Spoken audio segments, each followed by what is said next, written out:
Happy கேரின் வணக்கம். எல்லாரும் நல்லா இருக்கீங்களா? 4 கோல்டன் வேர்ட்ஸ் பற்றி நம்ம பார்க்க போகிறோங்க. அதில் இன்றைக்கி நம்ம பார்க்க போகிற ஃபஸ்ட்டு கோல்டன் வேர்ட் வந்து தேங்க்யூ, நன்றி.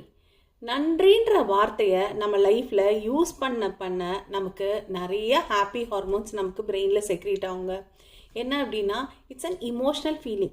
எப்போ ஒரு இமோஷ்னல் ஃபீலிங் ஹாப்பியாக மைண்ட்ஃபுல்லாக நமக்கு வரும்போது நமக்கு நிறைய ஹாப்பி ஹார்மோன்ஸ் சுரக்கும். ஸோ நம்ம யார்கிட்ட தேங்க்யூ சொல்கிறோமோ அவங்களும் அதை சந்தோஷமாக உள்வாங்கும் போது அவங்களுக்கும் நிறைய ஹாப்பி ஹார்மோன்ஸ் சுரக்கும். அப்போ அந்த நபர் என்ன ஆவாங்க, நம்மக்கிட்ட ரொம்ப க்ளோஸ் ஆவாங்க, ஹெல்ப்ஃபுல் ஆவாங்க, கைண்டாக இருப்பாங்க. ஸோ இது ஒரு நல்ல பாசிட்டிவ் செயின் இல்லைங்களா? So it creates global harmony. So நம்ம எல்லாத்துக்கிட்டையும் நன்றி சொல்லி பழகணுங்க. நம்ம யூஸ் பண்ணுறது தான், இருந்தாலும் ரொம்ப கான்ஷியஸாக அடிக்கடி நம்ம யூஸ் பண்ணணும். என்னன்னு பார்த்தீங்கன்னா நம்ம பேரண்ட்ஸ் கிட்ட, நம்ம ஸ்பௌஸ், நம்ம பிள்ளைங்க, நம்ம சொந்தக்காரங்க, நம்ம ஃப்ரெண்ட்ஸு, ஏன் வீட்டுக்கு வர நம்ம ஹெல்ப்பர்கிட்ட கூட வேலையை முடிச்சுட்டு போனாங்களா சிரிச்ச முகத்தோடு ஒரு நன்றி சொல்லுவோம். நாளைக்கு இன்னும் நல்லா நமக்கு ஹெல்ப் பண்ணுவாங்க. ஒரு ஆட்டோவோ ஒரு டாக்ஸியோ ஏறி இறங்குறோமா, பத்திரமா கொண்டு போய் விட்டாங்களா, அவங்களுக்கு ஒரு நன்றி சொல்லுவோம்.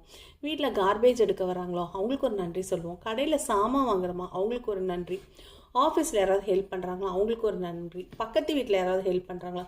ஸோ நன்றி சொல்ல சொல்ல நமக்கு ஒரு குளோபல் ஹார்மனி கிரியேட் ஆகும். ஸோ நம்ம எல்லாருமே நன்றி சொல்லி வாழ்க்கையில் பழகலாம். இந்த கிராட்டிடியூட் நேச்சர் வந்து நம்ம எல்லாத்துக்குள்ளே வரும்போது இட் கிரியேட்ஸ் குளோபல் ஹார்மனி.